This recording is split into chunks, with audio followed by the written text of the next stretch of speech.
In this video, I will show how to fix sorry service not available problem. Let's see how to fix this problem. Tap on hold phone app. Click this icon.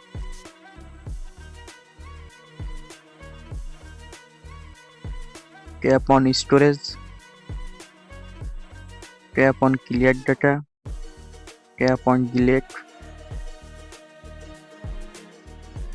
Tap on force stop. Tap on OK. Swipe down notification panel. Turn on flight mode. Turn on flight mode just few seconds.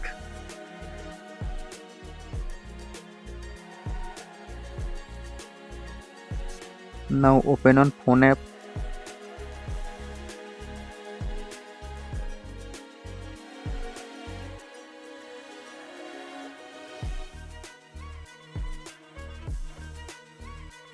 Problem solved. Thanks for watching. Don't forget like and subscribe.